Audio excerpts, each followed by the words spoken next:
Olá a todas e todos, eu sou Marta Passos, sou professora do Cefet-MG e este videocast faz parte do primeiro seminário internacional LEME e primeiro seminário internacional de materiais e recursos didáticos, organizado pelo grupo de pesquisa LEME do Cefet-MG. A temática do nosso seminário é narrativas em tempo de isolamento, produção, leituras e conexão. Então, faz parte da nossa proposta conhecer as narrativas que estão sendo produzidas durante a pandemia, conhecer as obras que vêm sendo publicadas. Nossa conversa de hoje é com o nosso queridíssimo Marcelo Xavier. Bem-vindo, meu querido Marcelo. É uma alegria imensa receber você aqui. Em nome de todo o grupo do LEME, do Cefet, eu agradeço aqui a sua participação. Olha, eu é que agradeço, porque, Marta, reencontrá-la também é uma alegria assim, impressionante. Eu estou assim, feliz demais. E o Marcos, que eu também peguei afeto, como diz o meu do Pará, peguei afeto, então é puro carinho, coisas boas que a gente está reunindo aqui. E vamos ver se a gente troca umas ideias, né? Porque eu tenho a opção de vida repetida, eu estou precisando trocar. Que maravilha. Marcelo, nossa conversa é muito informal, é um bate-papo, a gente quer saber o que você está fazendo na pandemia, mas a gente vai começar, então, com uma breve apresentação do Marcos, tá? Aí ele vai te apresentar e depois a gente começa a conversar. É a conversa mesmo, vale tudo aqui. Tá bem, tá bem. Então, o Marcelo parece que respira arte, não é, Marcelo? E tem uma frase que eu pensei lá do seu site que diz o seguinte: difícil precisar em que ponto a vida, a arte gruda na gente. Em que ponto da vida a arte gruda na gente. E não solta mais. Em mim, desconfio ter sido na minha infância, em Vitória, com a descoberta da fantasia, da imaginação, da criação possíveis, ali, ao alcance da mão. Essa é uma frase sua, Marcelo. E aí, quem é o Marcelo? Marcelo Xavier, artista plástico, escritor, autor de livros infantis, cenógrafo e figurinista. Também é formado em publicidade e trabalha com arte e educação. É idealizador de projetos sociais e culturais, como o Espaço Asa de Papel e o bloco de carnaval Todo Mundo Cabe no Mundo. Já ganhou vários prêmios por suas obras, entre eles 2 prêmios Jabuti, por seus trabalhos com ilustração nos livros Festa, de 2001, e Asa de Papel, de 1994.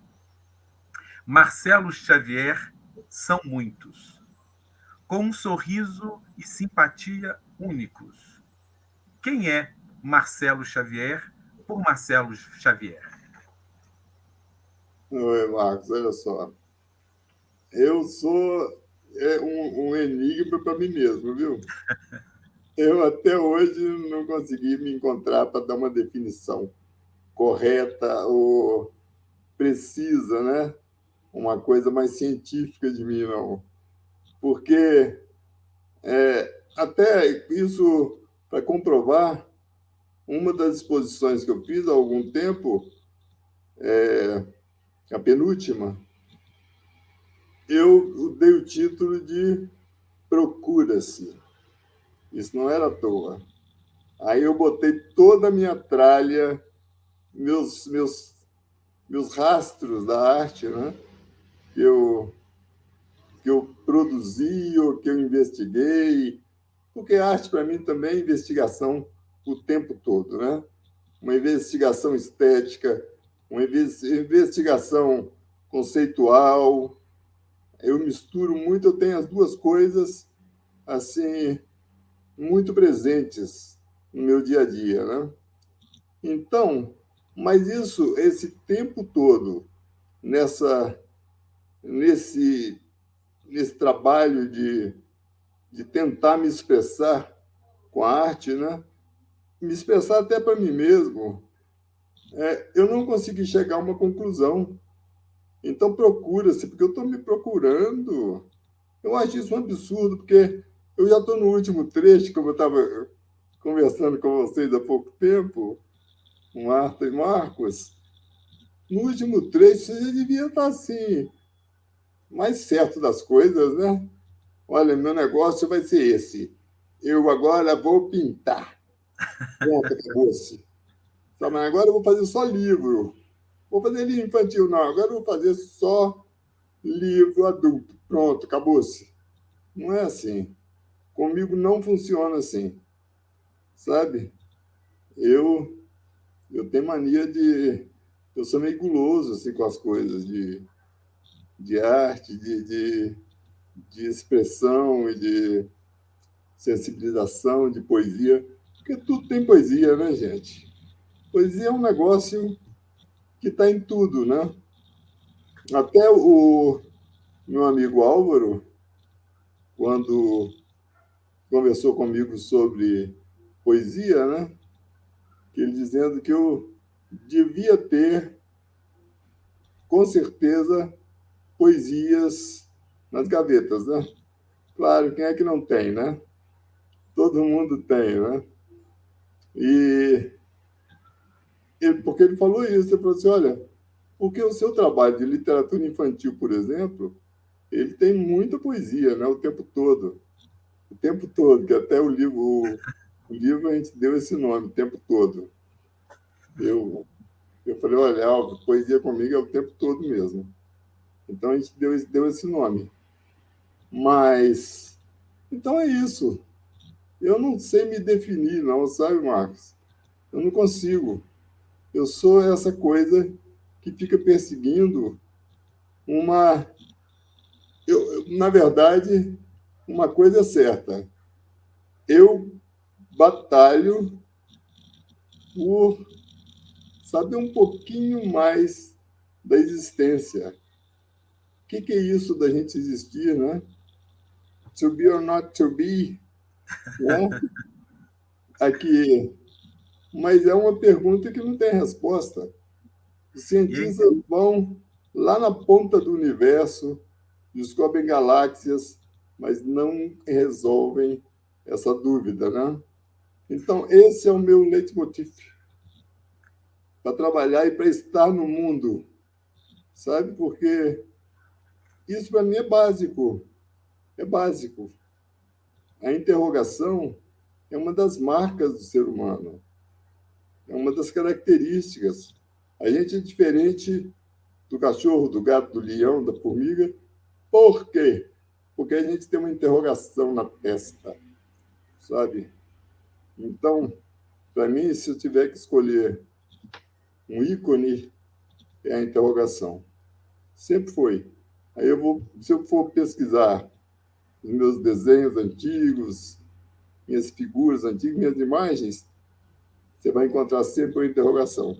No lado de papel tem um carinha naquela multidão que é isso, a Marta depois pode até abrir aí. Na multidão tem um carinha com uma camiseta preta que queria até fazer essa camiseta. E o que tem nessa camiseta? Uma interrogação. Olha ele aí. Ah, é mesmo, Alain. Tá vendo? Isso não é só aí que aparece, não. Em vários e vários trabalhos tem isso. Tá bom? Então, Marcelo. infelizmente, eu não vou poder te responder essa pergunta.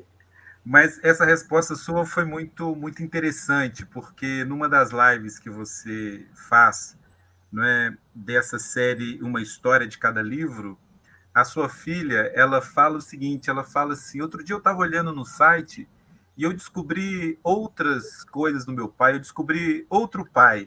E você falou assim, não se sabe tudo do outro, né? Eu acho que todo mundo cabe no mundo, né? Que é o nome do bloco maravilhoso que você idealizou. Eu acho que todos os Marcelos cabem nesse Marcelo. Eu acho que há um encantamento aí, Marcelo. E aí eu aproveito e pergunto desse encantamento que ele transborda nas suas imagens, nas suas ilustrações, nas suas palavras, né, nos seus textos, né? Como é essa sua relação com texto e imagem, Marcelo? Você escreve primeiro para depois ilustrar? Você ilustra? Ou as coisas acontecem simultaneamente? Não, eu acho que acontece primeiro uma coisa muito interna, muito interiorizada, que é o pensamento. Daí a gente tem que falar um pouco dessa crença, né, que eu tenho de que a gente nasce um corpo físico quando nasce e um corpo sutil que nasce junto, né? Então, quando você nasce, o corpo físico vai se alimentando, vai crescendo, né, se desenvolvendo, cresce, vira adulto. O corpo sutil também vai se alimentando, vai crescendo, e um também dependendo um do outro, mas duas coisas diferentes. E você, do jeito que você, como você alimenta o corpo físico, que é uma coisa intuitiva até, né? Porque o neném já nasce com a bocona já virada para o peito da mãe e vai. É ou não é? Ninguém ensina para ele, ele já está lá, mamando, né? Porque ele precisa sobreviver. E a mãe está ali, é o alimento mais próximo que ele tem, né? Ele agarra aquilo, com unhas e dentes, não, mas só com as gengivas, né? E a mãozinha, e vai se alimentando. Agora, e o alimento do corpo sutil dele? Sabe? Da coisa dos sentimentos, né? Como é que faz? A pessoa tem que se alimentar também. Aí as primeiras. Ele nasce com uma carga desse corpo, o alimento desse corpo, já no inconsciente, que até o Jung, o nosso querido Jung, né, fala do inconsciente coletivo. Que a gente carrega na nossa psique o inconsciente de toda a humanidade até. E fora o inconsciente né, dos nossos ancestrais, dos nossos antepassados, que aí eu acredito, aí é uma crença minha, que a gente, como nasce com essa herança genética, né, que vai te dar essa fisionomia, que eu, no meu caso, eu tenho aqui meu avô português, meu avô brasileiro, meus. Já todo mundo tem, na verdade, né? Meu nariz assim, minha sobrancelha de outro jeito, a voz, o jeito de andar. A gente herda isso tudo, misteriosamente, né? Assim, quase uma mágica, né? Que é a herança genética. Porque aquilo ela está no o código é comprimido ali num serzinho que sai com aquele rabinho dele balançando em busca do óvulo, né? E vai e forma aquele conjunto de características que dá nessa pessoa que estão aí me olhando e eu estou olhando vocês. Quer dizer, isso aí é tão mágico que a gente esquece de prestar atenção. E a gente é tão habituado a isso, não é? Porque a gente nasceu e vai passando a vida e chega no último trecho e não sabe ainda o que é você, sabe? Então a gente é uma interrogação. E daí, o que eu penso é que essa herança genética, ela é também, você tem uma herança de emoções, de sensibilidade, que não tem como você provar, porque o corpo sutil, ele é invisível, intangível, ele é tudo que não é matéria, né? mas ele existe. Ele existe. Você tem as emoções, os sentimentos, né, as percepções. Isso você não pode falar que não existe. Ele existe. Mas você não é um cachorro. Você não enxerga só o osso, não. Você enxerga muito além do osso, sabe? Para você comer. Então, esse mistério é que me fascina, sabe? E esse mistério me segura nesse mundo aqui, porque, olha, é muito perfeito, é muito rico, é muito instigante de ver, muito instigante. Se fosse uma droga qualquer, não é não, é um negócio muito fantástico. E que a gente ganha, assim, ó, por uma sorte, sei lá, vamos dizer, vamos botar assim, de ter alguém, uma barriga que teve ali, um pai que de repente resolveu contribuir, e você nasce. Mas é um negócio para a gente pensar. Então você vai viver sem pensar, sem se refletir nisso aí, você reflete. Aí você vai refletir e não chega a nada também. Só alimenta esse corpo sutil, sabe? Não precisa mais de resposta. Eu não tenho essa resposta e não estou mais preocupado com ela, não. Porque se as maiores cabeças não conseguiram encontrar uma resposta, essa resposta não existe na religião, porque aí você abre um campo de, de especulações de respostas, né? Aí nascem as religiões, cada uma dando uma resposta. Cada um inventa uma quantidade de deus ou de deuses, né? Cada uma constrói uma resposta, uma outra realidade. Coloca isso para depois da morte. Então, não adianta, essa resposta não existe. Ela não existe. Você Mas, tem, você tem que estar, você tem que se agarrar na sua vida, e para mim, ela é sim a grande verdade. Na verdade, eu acho isso.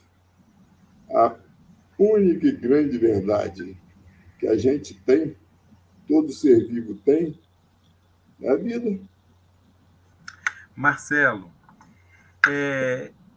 eu quando estava pesquisando um pouco sobre os seus trabalhos, né, Né? os seus livros, a gente vê que os seus livros eles têm um tempo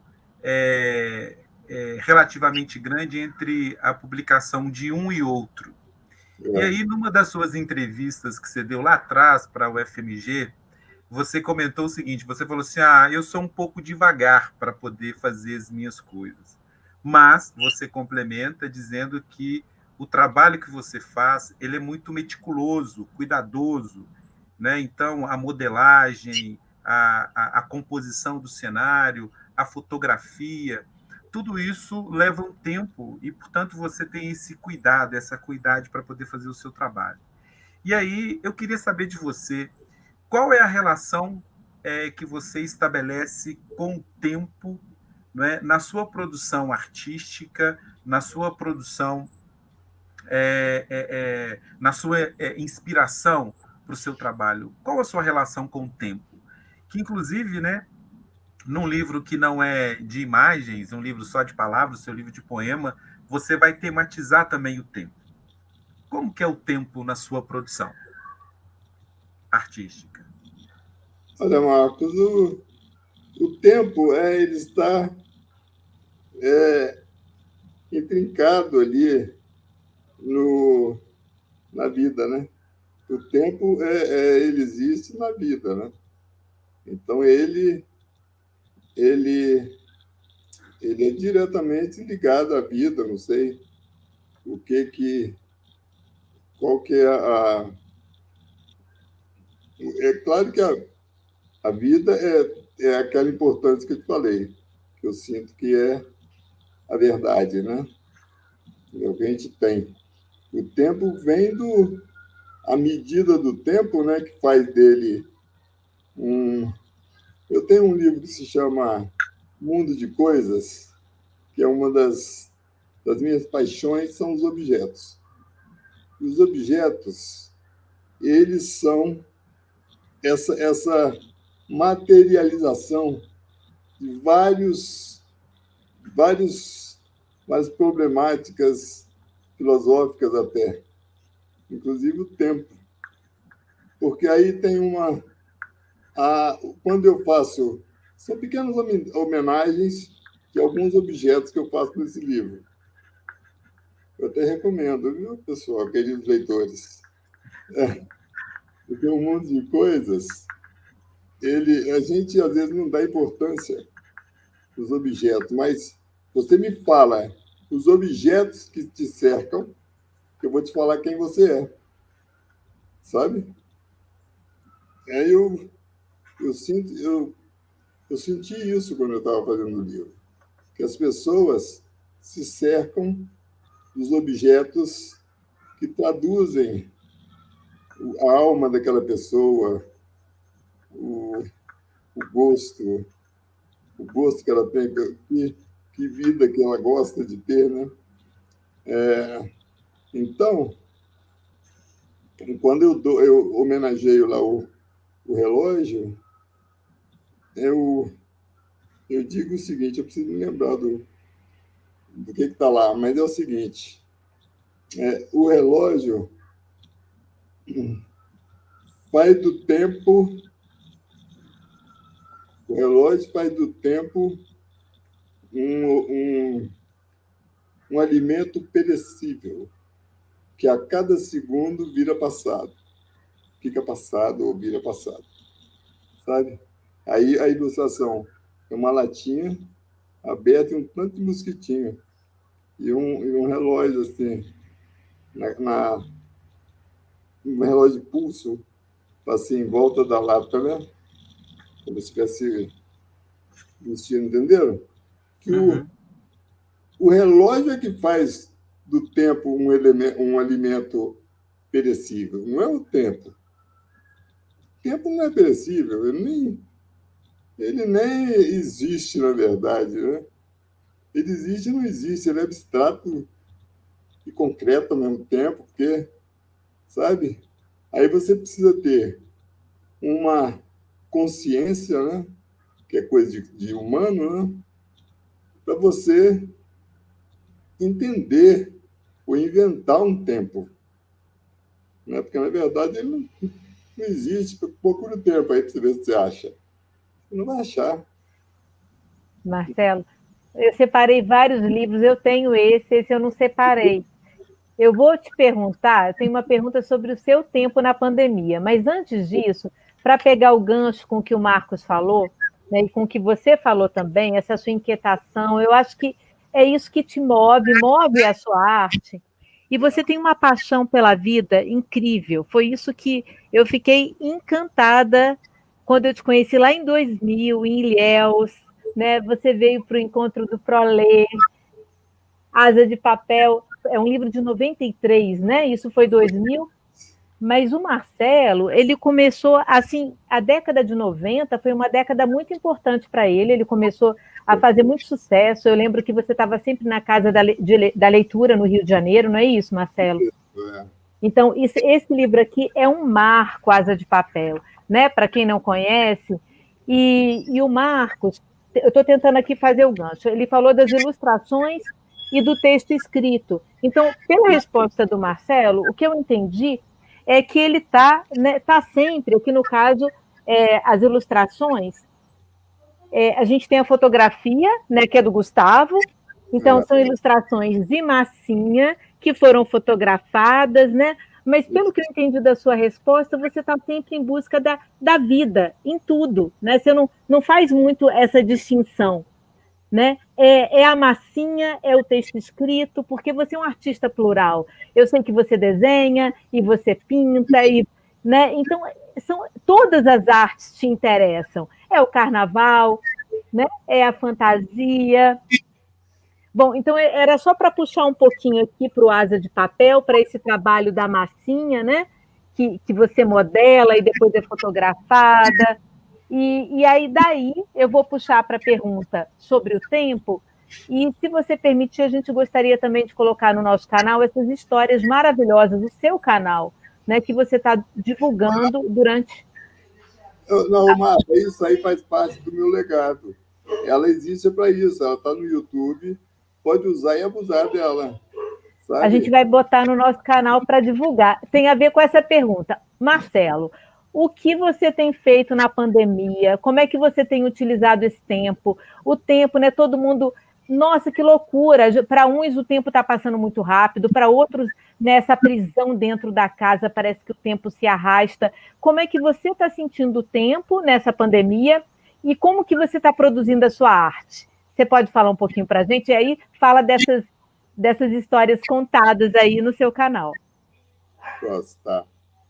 Olha só fazendo um leve fechamento aí para o Marcos não ficar frustrado, mas é porque no Asa de Papel, por exemplo, é um ótimo exemplo, é uma ótima forma de mostrar que quando eu penso em vários casos, um livro, ele vem inteiro com visual e texto, sabe assim? Então, muitas dessas cenas, ela não faz sentido, ela não significa o que eu quero passar se ela não tiver contexto. Ou o texto também não diz nada se não tiver ilustração. Então, os dois nascem juntos. É quase que uma coisa assim, não precisa de ter macho e fêmea, é só o macho ou a fêmea me equipare isso aí, com os dois nascem de uma mesma barrigada, sabe? Então, isso aí resolve, né, essa coisa da criação. Lógico, porque isso aí, nas minhas investigações artísticas, eu investigo tanto plasticamente a vida, como literariamente também. As palavras têm muito sentido para mim, claro, né? Então, esse exercício durante a vida é que te dar essa possibilidade de você criar uma coisa que nasça junto. Né? Evidente isso. E aí a Marta falou disso, de que você falou da arte. O que você tem feito na pandemia? Como é que você está sentindo o tempo, lidando com o tempo? Bom, eu fui pego de surpresa, como todo mundo, né? Do mundo, pego numa situação que a humanidade nunca tinha vivido da forma que foi, né? Nem nas pestes de acontecer uma coisa tão mundial, né? Assim, ao mesmo tempo e com a mesma intensidade. Não adiantava você ser rico ou mais rico, ou morar numa mansão, que você ia ser atingido do mesmo jeito. Né? Então, isso aí deu um susto em todo mundo, né? E, na verdade, isso não passou ainda. Mas eu sou muito adaptável assim a qualquer situação. Eu, na verdade, parece que eu exercito isso durante a vida. Não que eu não sinta as coisas, também eu sinto, mas eu acho soluções para salvar essa essência que eu sinto na vida. Sabe assim, isso para mim, como é o fogo da vida, eu quero manter esse fogo aceso. Então, não interessa se eu estou passando por uma pandemia ou se eu estou no melhor dos tempos da minha juventude ou se eu estou com essa fogueira sentindo que a lenha está acabando, né? Não interessa, isso para mim não interessa. Em absoluto, eu não estou sendo... eu não estou falando alguma coisa que é uma inverdade, não. Isso para mim é verdade. É assim que eu vivo a vida, sabe? Eu sinto que isso era assim desde a infância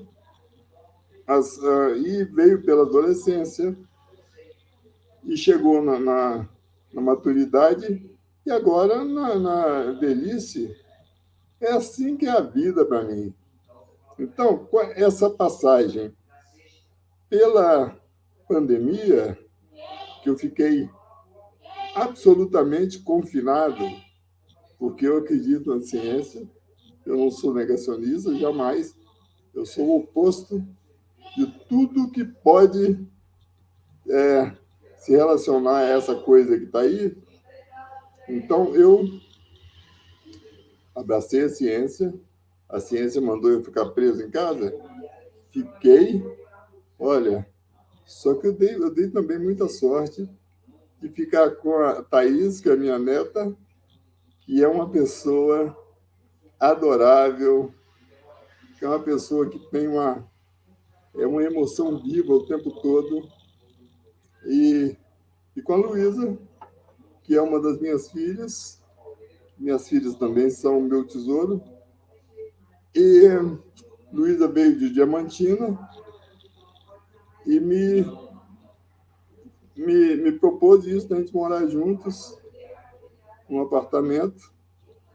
Quer dizer, para mim, olha, a pandemia me servindo esse prato maravilhoso para viver o meu dia a dia, com porque eu tenho atualmente, já tem um tempo que eu tenho um quarto ateliê, que eu trouxe o ateliê para dentro de casa, e à medida que eu fui, porque eu não sei se vocês sabem, vocês que estão aí assistindo, que eu tenho uma limitação a partir dali por volta dos 50 anos, que é a ELA, que é a esclerose lateral amiotrófica, que me tirou uma parte dos meus movimentos, da minha força muscular, mas não tirou nada.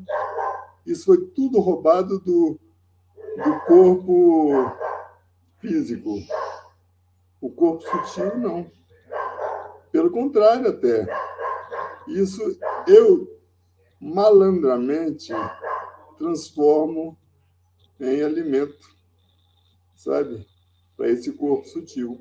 Então, para quem trabalha com arte, com criação, que busca um distanciamento, né, para pensar arte, para fazer arte, para viver arte, nada como uma limitação, que a limitação física ela te tira muito da vaidade que você tem, porque a gente constrói uma persona, né, Marta?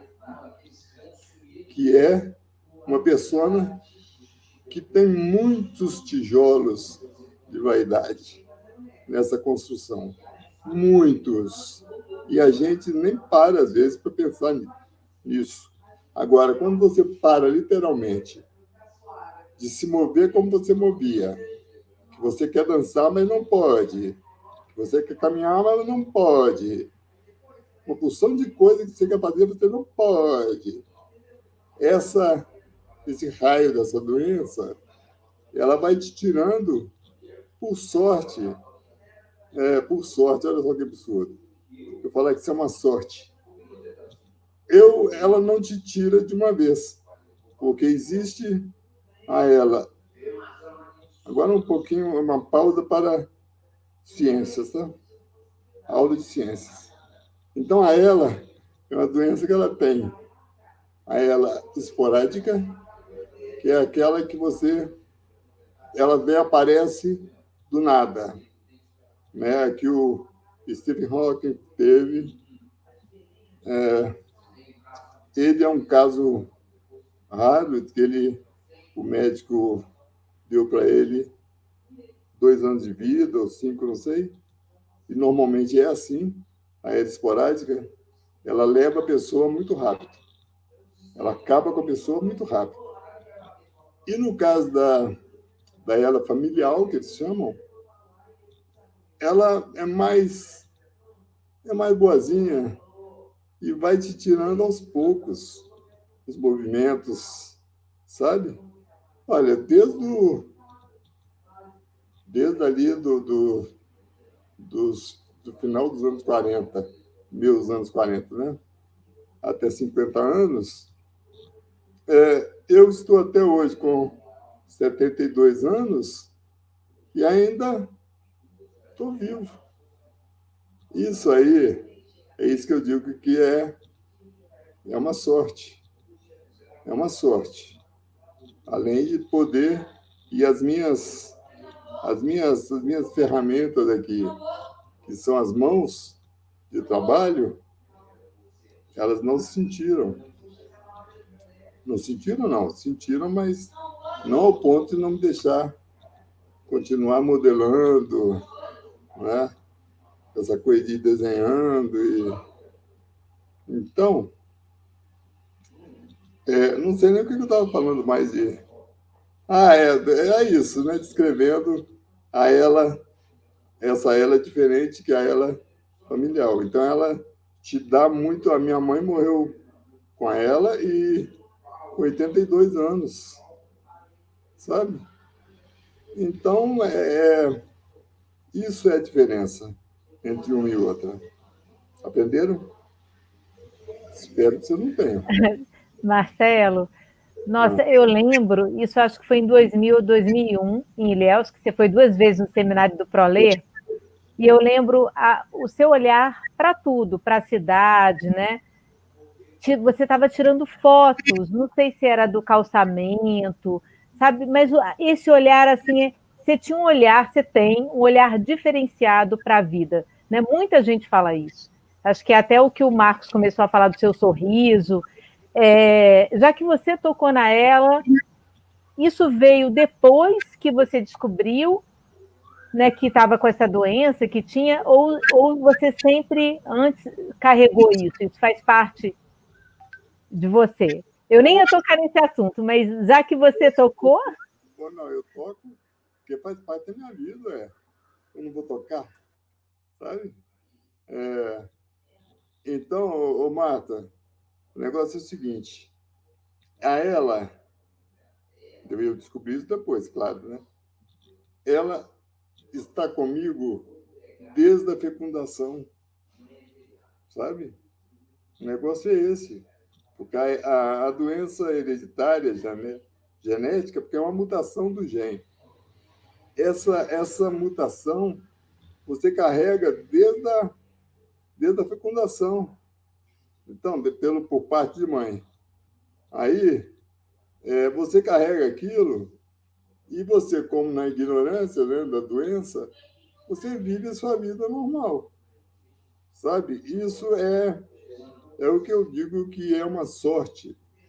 Porque tem gente que nem a infância e nem a adolescência não consegue, né, dançar, por exemplo, né, ou jogar bola, ou pular carnaval, ou tudo que eu fiz nesse tempo todo. Né, caminhar, que um dos meus prazeres sempre foi planar. Por qualquer cidade que eu estivesse, qualquer lugar, até no mato, planar é mais de cidade, né? Então, isso era o meu esporte favorito. Eu nunca fui de esportes radicais, nunca. Eu fui nesses esportes de observação, né, de catar a vida assim de perto, com mais calma, sabe? Porque você correndo, como as pessoas fazem com a vida, entram num carro e não vê a cidade, não tem jeito de ver, porque como é que você vai ver a cidade e cuidar do trânsito? Você bate o carro, né? Então, eu sempre preferi os ônibus, porque eu pagava ali R$ 1 para ter alguém dirigindo para mim ali, olha, eu sentava numa daquelas poltronas e fazia uma viagem pela cidade.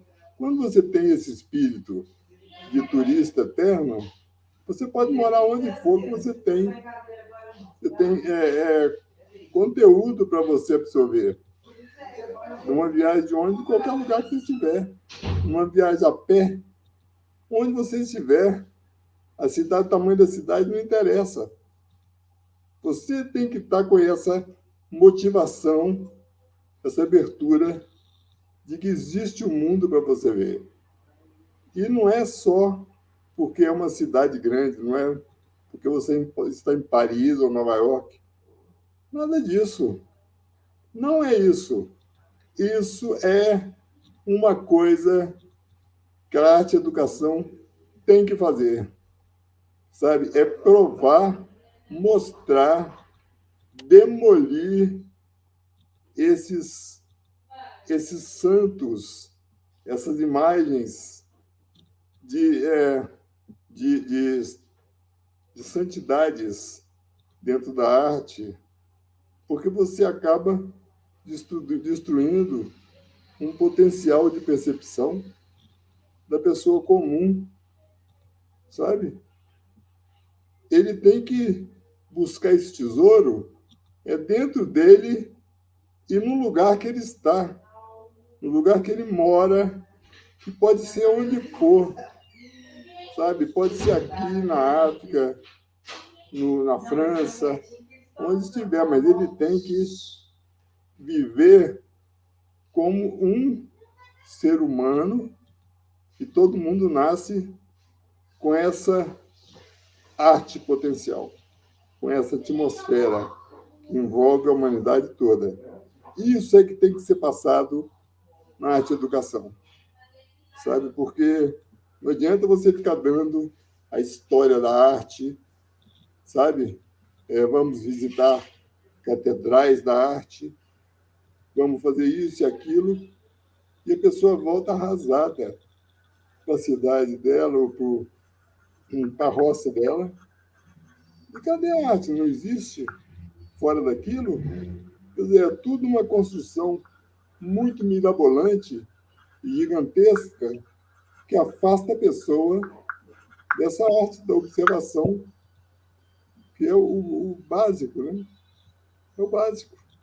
Então, quando você fala que, nossa, você vê tudo, mas esse é o alimento do meu corpo sutil. Sabe, Mara? Um doce, né? Então, quando você não tem essas limitações, que no meu caso eu tenho a limitação física, mas essa limitação eu nunca tive, sabe? Então, quando ela me pega, ela não me derrubou por isso. E a pessoa fala, nossa, como é que você consegue aceitar ter uma doença grave, né? Porque ela é grave, ela não tem remédio, não tem cura, e ela é uma coisa que vai te acabando com você aos poucos. Mas você ainda consegue ficar rindo. Isso é muito ser vergonhice. Mas é verdade. Então, Marcelo, isso que é, assim, desculpa te cortar aí, mas essa é uma coisa que encanta em você, sabe? E por isso que eu falo, né? Assim, eu estava comentando com a Marta antes da gente conversar com você, assim, todos os momentos que eu encontrei com você, todas as entrevistas que eu vi você fazer, você está sorrindo. Essa marca indelével do Marcelo Xavier, o sorriso, sabe? E eu conheci o seu trabalho depois já que você estava cadeirante, né? E eu conheci você por meio dos seus livros, por meio das crianças falando de você quando você ia nas escolas e elas lembravam de você. Mas um detalhe, assim, eu também tenho uma deficiência na perna e nós conversamos sobre isso certa vez, que eu nunca havia participado de um cortejo de carnaval porque eu nunca dei conta. E como eu sempre gostei de dançar, para mim essa era uma grande frustração na minha vida. E a primeira vez que eu participei de um cortejo de carnaval, eu até me emociono quando eu falo disso, porque me emocionei quando falei com você, foi no Todo Mundo Cabe no Mundo. Nesse projeto extraordinário que é, né, esse bloco de carnaval, que faz com que a gente, de qualquer idade, com qualquer condição física, mental, social, possa participar de um cortejo de carnaval com uma alegria, com um sorriso, enfim, participando lá da, da bateria, junto com a galera, cantando, etc. O que é isso para você, Marcelo? Superar os limites por meio da arte. A arte é isso para você? Superação? Também, né? Eu descobri isso, que é mais uma das atuações da arte na vida do ser humano, né?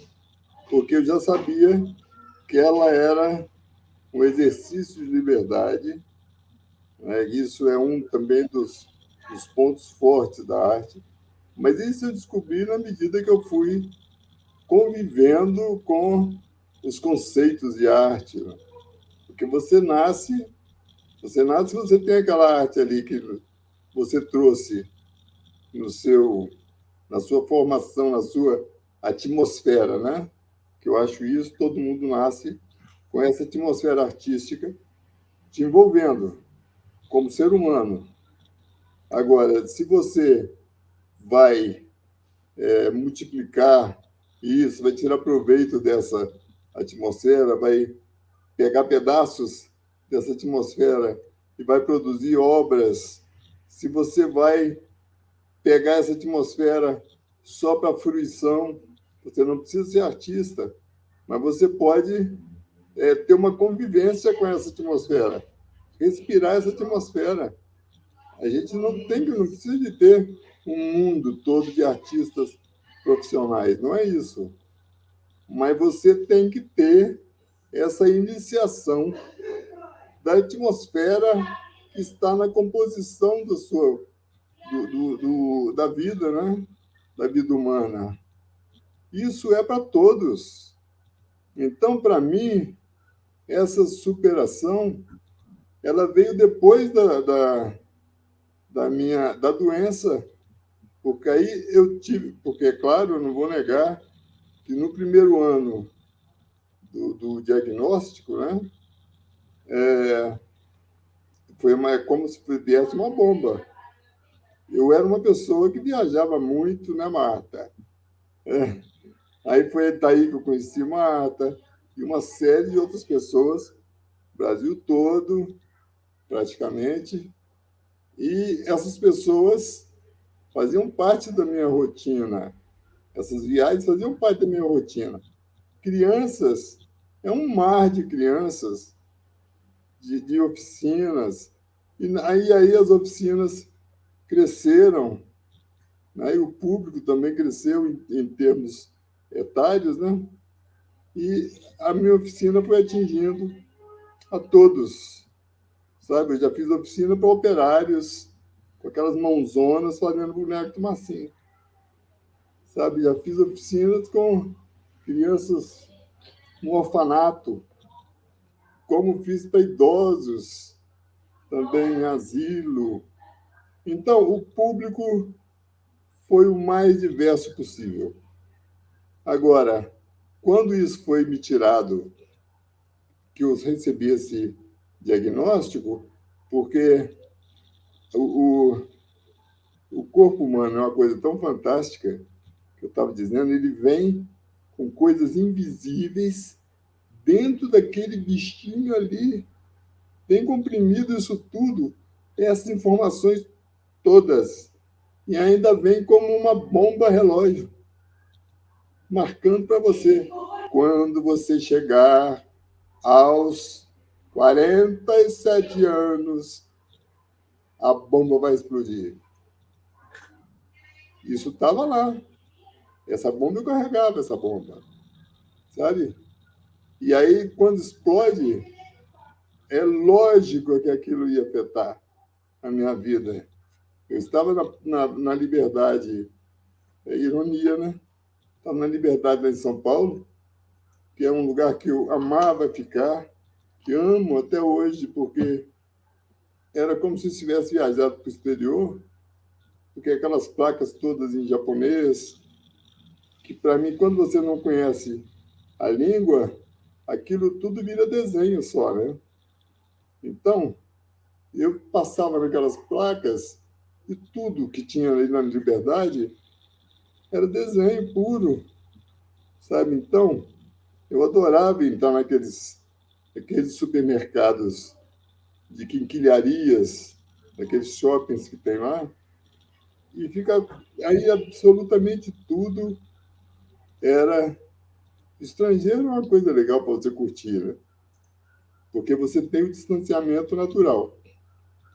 Então, quando foi me tirado isso, eu achei que eu não ia mais viajar. Para começar, e me bateu aquele bode total, né? Aí eu achei, fiquei arrasado. Durante um ano eu fiquei curtindo essa coisa. Escrevi carta para minhas amigas em São Paulo, outros para Santa Catarina, que eram quem eu tinha assim, mais, né, tinha mais ligação com o trabalho e virou amizade, etc. Mas uma carta meio doída, que hoje já não é mais a carta que eu escreveria, sabe? Com um ano, eu falei o quê? Eu não vou viajar, mas claro que eu vou. Mas porque eu sou muito fácil de me adaptar à vida. Para mim, a vida é primeiro lugar, né? Se eu estou vivo, o andar ou não andar passa a ser um detalhe. Aí eu preciso falar que também é uma doença que não tem dor. Assim, não é uma coisa que te machuca por dentro, que você fica querendo morrer, né? Tem dor que você deseja a morte, né? Ou uma dor mesmo por perdas. Tanta coisa te leva a querer a morte, né? Para ver se sente algum alívio, né? Não era o meu caso. Eu falei, poxa, olha o privilégio que é a minha existência, o que eu já tive até aqui, assim, o tanto de que eu fui acariciado, acarinhado, não é, pelo público. Eu tive tanta vitória, tanta coisa com a minha arte, mesmo para mim, tanta satisfação. Eu vou ficar reclamando sem nem ter dor, tem que me amarrar e dar umas chicotadas, sabe? Se eu reclamar disso. Então, ô Marcos, foi isso que aconteceu. Eu falei, eu não vou ficar me lamentando. E daí eu fiz um livro que se chama Estranha, não sei se vocês conhecem, que é a o meu encontro com a cadeira de rodas. É muito interessante. Não conhecem não, né? Não, não. Pois é. Tem ele na nada de papel. Nossa, Marcelo, acho que é o único que eu não conheço. É porque você começou pensando no público infantil, não é? Foi. O público infantil caiu também, assim. Eu acredito muito também numa coisa da engrenagem que você não controla. A minha vida é muito assim. Eu nunca quis controlar e ela vai acontecendo. Vai acontecendo, sabe? Primeiro que você é levado a isso até por sua condição de filho, por exemplo, se os pais mudam e você ainda é criança, você vai igual um pacote na viagem, né? Eles vão mudar de cidade, você é levado como uma bagagem mesmo. Ninguém perguntou, você quer mudar? Você quer deixar todos os seus amigos aqui, a casa, os seus brinquedos? Quando a gente mudou de Vitória, por exemplo, foi assim. Ipanema nem se fala, que eu tinha 5 anos, quando eu mudei para Vitória. Né? Os pais te levam, você é um pacote, você está indo. Não é sua vontade. Aí, quando a gente mudou de Vitória para BH, foi um trem muito significativo essa viagem, porque foi um trem que eu deixei a infância em Vitória, minha turma de crianças, de meninos, e cheguei com 12 anos em BH, numa cidade que era quase que o oposto de Vitória, porque década de 60, 61, BH era uma cidade nova, muito nova ainda. Ela era, mas era uma cidade que estava com a modernidade, a flor das ruas, sabe assim, tinha as pampulhas da vida, tinha né, os modernistas que passaram por aqui, que deixaram marcas. Então, era essa cidade e tinha o colégio estadual, onde eu caí de paraquedas, né, para estudar, e era uma obra modernista do Niemeyer. Quer dizer, eu caí nesse mundo, adolescente, pré-adolescente, né, de 12 anos, eu sofri uma quantidade, porque foi a primeira vez que eu vi os meus pais brigando, né, que até ali o mundo era uma maravilha, sabe? Eu tinha os pais em Vitória, eles eram um casal que ia ao cinema, apesar de a gente passar por muitos apertos financeiros, mas criança não liga para isso, né? Criança não conhece nem dinheiro direito. E aí, e como eu era muito ligado em detalhes, em brincar, fazer os meus brinquedos, fazer meus bonecos de barro, porque foi onde eu fazia, foi o começo. Eu acho que ali estavam, quando eu fazia meus bonecos de barro e pintava de aquarela, eu estava fazendo os, é, os antepassados dos meus bonecos de massinha, que depois foram povoar os meus livros, a ilustração da minha literatura. Então, quando eu tive esse choque cultural e emocional, né, aquilo foi muito marcante para mim. Eu chorava no pátio, nos intervalos, quando eu cheguei no meio do ano, que a gente mudou de Vitória, no colégio estadual, que era um colégio avançadíssimo. Os meus colegas de sala falavam inglês, inglês de colégio, não existia cursinho. Eles jogavam basquete. Eu nunca tinha visto uma bola de basquete. Eu jogava pelada com bola de meia. Na catedral, lá em Vitória, a catedral estava sendo construída ainda. E a gente brincava em volta dela, naquela terra, e jogava bola de meia. Então, isso tudo era muito novo para mim, apesar de eu ter recebido essa carga de material estético novo, sem consciência, né? Aquilo tudo estava formando a minha matéria estética e artística sem que eu soubesse. Eu vi um cartaz na pilastra do Colégio Estadual, que um amigo meu falou assim, olha, cartaz de festa junina. Era um traço todo aberto, assim, sabe? A figura era muito aberta. Ele falou assim, olha esse cara aqui, ele estudava no estadual. Olha esse desenho. Eu fiquei assim, meu queixo deve ter caído. Eu fiquei assim, eu nunca tinha visto um desenho daquele, com um traço assim aberto. Era o Enfio fazendo aquele cartaz, assim, com um pincel atômico, sei lá, se existia isso na época, eu olhei aquele cartaz naquele colégio que era absolutamente aberto assim, no comportamento, sabe? Avançadíssimo. Tinha os melhores professores. E aquilo tudo, para mim, foi muito chocante. O que eu tinha que fazer? Chorar. Eu quando o disciplinário me levou na porta da sala, e onde eu ia estudar, né? Que eu cheguei no meio do ano, eu atrasado, né? Como aluno, né? E não que eu não fosse lá em Vitória, eu era primeirão da sala, mas ali eu me senti o último dos moicanos.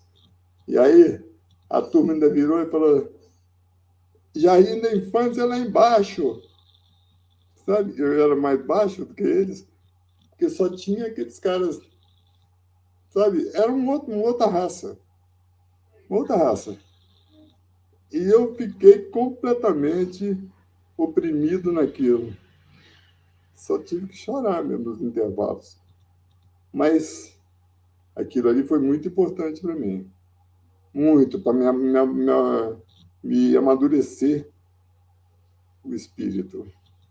Me tirou, me arrancou a fósseis da minha infância, que era muito sonhadora e fazendo bonecos, e me julgou naquela realidade, já com minha mãe falando: não, eu vou me separar do seu pai, falando para gente, para mim, que é meu irmão mais novo. Eu tive que engolir aquilo tudo sem água, sabe? Isso tudo, o menino de 12 anos, olha, foi sério. Marcelo, olha, do colégio estadual eu não sabia. E aí depois você foi para a PUC, né? Você fez Isso que eu ia dizer. isso. Eu fui me recuperar quando entrei na PUC, porque aí eu achei os meus pares. Onde é que vocês andavam, seus danados? Que vocês não estavam comigo? Assim, sabe?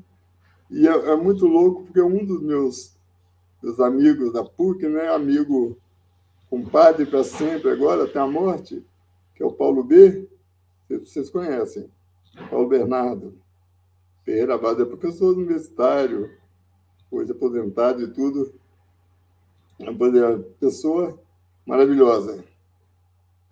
E a gente se conheceu lá na PUC, sendo colega de comunicação, e fomos para o resto da vida juntos, né? Mas ele estudou no estadual, na mesma época ele estava lá, vindo de Divinópolis, porque BH era isso, né?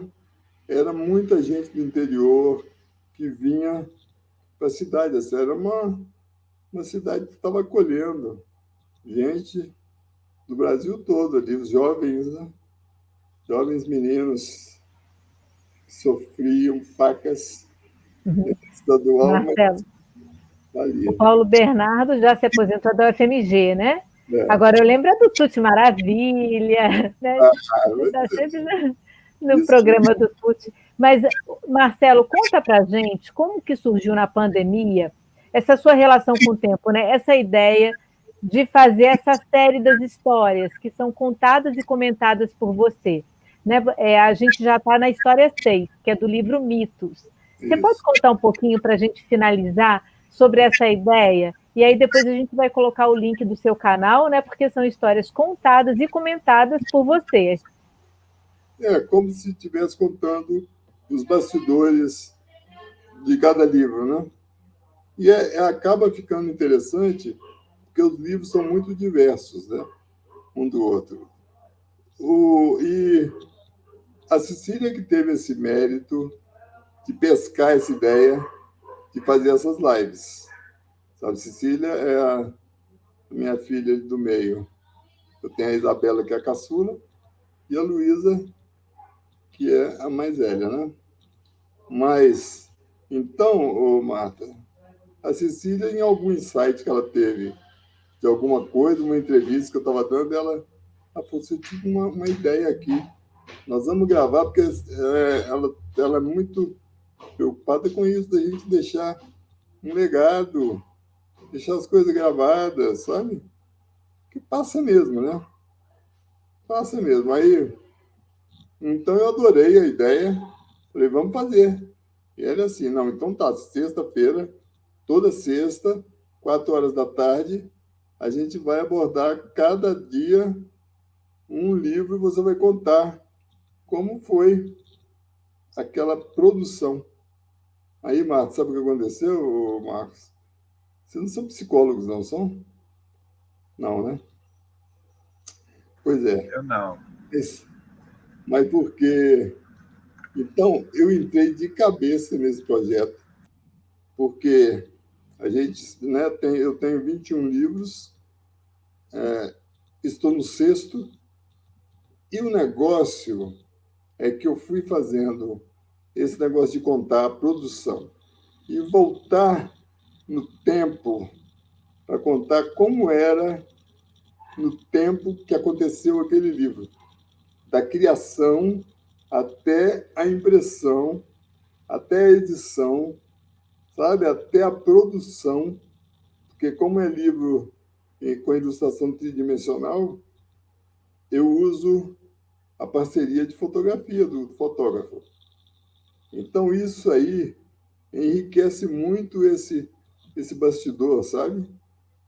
Porque aí eu fui lembrando das produções e cada um com um ateliê, cada um com um tempo, porque como eu tenho aquilo que o Marcos também levantou, meus livros são feitos praticamente de 3 em 3 anos, e, ou mais, por causa do trabalho, da modelagem, porque é assim, meu tempo é esse. E isso aí eu mudava de endereço, né, etc. As meninas foram crescendo também. O primeiro livro, que é o Truques Coloridos, eu tinha só a Cecília e a Luísa. Então, isso tudo, o livro acaba sendo, essa produção acabou sendo um marco na minha linha do tempo. Então, eu comecei a fazer essa pesquisa do que estava no entorno. Eu falei, olha, aí eu fiquei adorando saber mais da geopolítica, que é tão importante na vida de todo mundo, né? Que a gente não sabe nada da geopolítica. A gente tinha que saber do mundo, do país, localizar as coisas geopoliticamente, sabe? E aí essa série, ela está me obrigando a isso, a me inteirar totalmente da geopolítica de cada livro. Isso aí para mim, deu um valor pessoal. Eu falei, olha o que uma obra contém, né? Olha o que está implícito numa obra que é uma obra de literatura infantil, mas ela tem uma carga, pelo menos com um alcance, assim, né? Claro, mais restrito, mas ela tem. E daí, amizades que eu tinha, né? As pessoas que estavam envolvidas, né? Ali na minha vida, como é que estava a minha cabeça. E aí que eu estava dizendo, eu estou fazendo, porque nós estamos no 6, vão ser 21 semanas, né? Eu passei a fazer um processo, a sofrer um processo de regressão, sabe? Um processo de regressão. Eu voltava lá naquele tempo, eu volto em cada livro que eu pego e dou essa mergulhada nele. É uma coisa mais louca, porque essas lives, os livros são infantis, mas essas lives são para o público adulto. Elas não são para criança, sabe? ali eu tenho a oportunidade de comentar isso que nós estamos conversando aqui. Filosofia, religião, crenças, o que for, são assuntos adultos. Estética, arte, porque as crianças, eu já fiz o livro, ofereço a elas aquela porção de arte, mas eu não vou ficar conversando essas coisas que não é a linguagem para elas, sabe? Apesar de a Cecília ainda dar esse toque nas lives, olha, depois que tiver isso tudo pronto, a pessoa pode pegar aquelas leituras que eu faço de cada livro, né? Como eu fiz o do Mitos, que eu li um texto do início, que é Minha Vida ali na Fazenda, né? Na fazenda dos meus avós, que todas as férias a gente passava lá, e aquilo ali, essa coleção de narrativas, é um material maravilhoso para as crianças, sabe? O autor falando aqueles conteúdos ali do livro, sabe? E eles são todos ilustrados, porque a Cecília pega as imagens e faz um PowerPoint com elas. Quer dizer, é um material que está nascendo ali que eu jamais podia imaginar que poderia acontecer. Nasceu uma outra obra. Olha que coisa incrível. E você acha que foi a pandemia, esse isolamento? Ah, foi. Porque, Olha, foi sim, claro. e a gente vai ter, então, live sobre os livros até 2024, né? Não, A gente até está na sexta. eu acho que pelos cálculos da Cecília, 23. abril de 22, não. É um por semana. Então, não dá 23, não. Ah, sim, um por semana. Um por semana. Não, eu vou passar para a Luísa também. Isso, olha, para os pesquisadores, para a gente, Marcos, que material também riquíssimo, né? O autor falando sobre o seu processo de produção. E essas lives, elas estão no marceloxavier.arte.br, né, Marcelo? Isso. Foi Elas estão no YouTube, né? Isso, só clicar. E, E a gente... Não, pode falar. Não, pode falar. Não, é mais informar para vocês também, porque eu fiz o ano passado, acho que foi antes da pandemia. A gente gravou, acho que entrou um pouco na pandemia um tempo. A gente gravou também um curso inteiro de arte e educação. Ah, eu comecei a fazer, foi antes, eu estava fazendo. Foi antes, não foi? Foi. Pois é, que aí nós entramos com o projeto Chave de Massinha, que é que esse legado que a gente está deixando faz parte de um pacote que a gente prometeu fazer de legado, deixando essas dicas, esses conteúdos para quem estiver afim, sabe? Ô, Marcelo, e a gente só tem a agradecer, né, esse legado maravilhoso que você está nos deixando, essa presença sua aqui no nosso seminário, essa sua vida, uma pessoa que tem uma vida, uma energia, eu nem sei te definir, Marcelo. Eu fiquei durante o tempo todo te ouvindo, eu que fiz uma regressão, sabe? Eu fui lá para o ano de 2000, 2001, lá em Léus, no Prolé, suas oficinas de massinha, você ensinando a gente a fazer aquelas maquetes, né? Primeiro desenha, monta a cena. Olha, gratidão, muita gratidão, muito obrigada por tudo.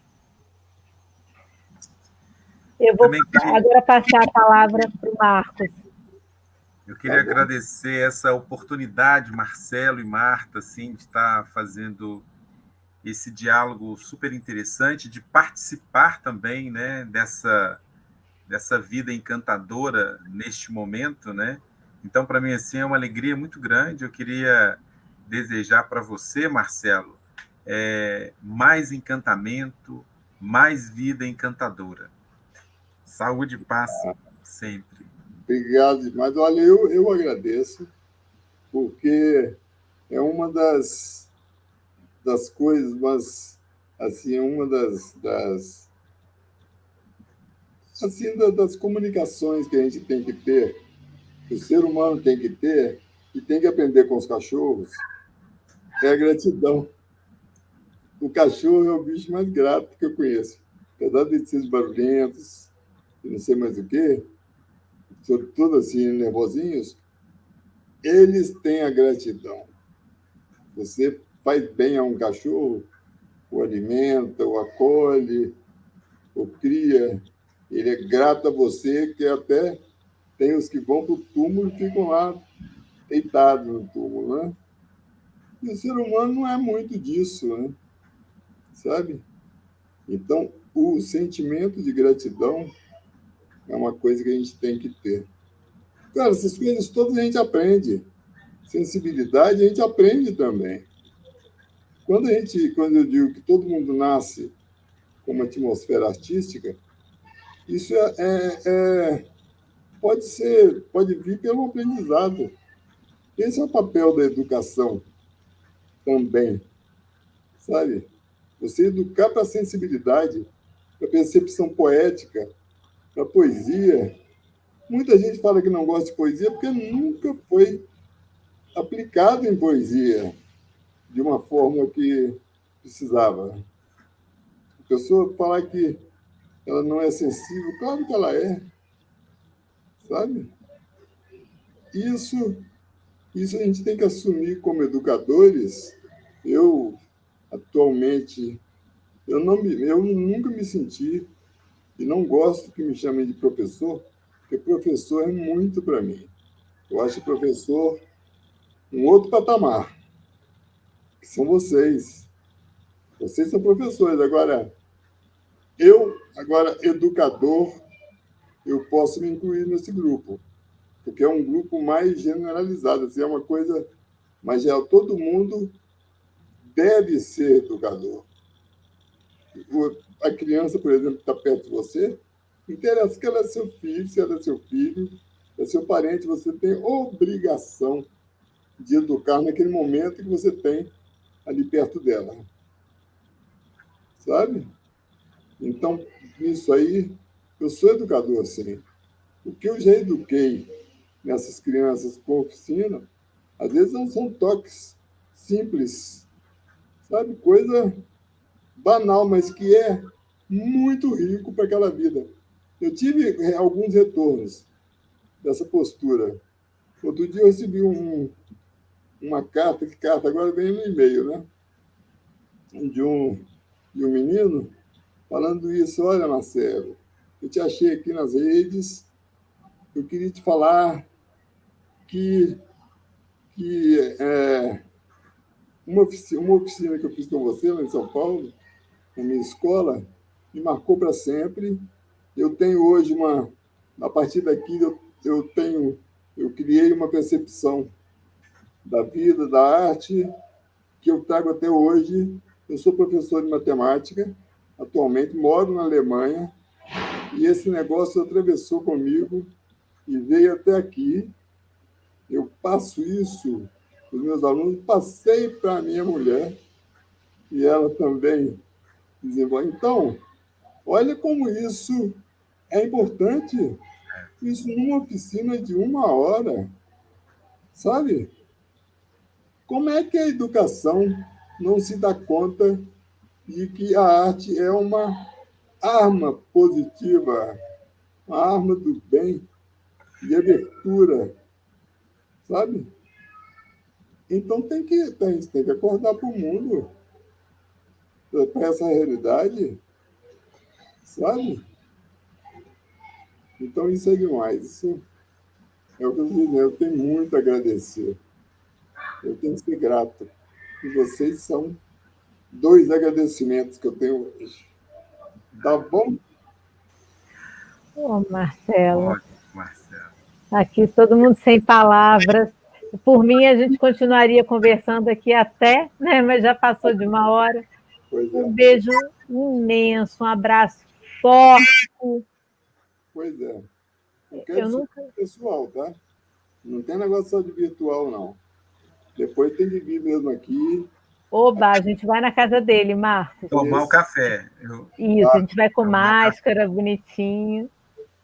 Pois é, olha só. Ó, grande abraço, Marcelo. Foi abraço. ótimo. Marta, um beijo enorme. Beijo, Marcos. Muito obrigada, Marcos. Obrigada, Marcelo. É muito difícil encerrar essas entrevistas, eu nunca consigo.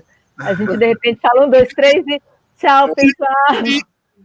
Tchau. Tem que começar, agora terminar também tá difícil, né?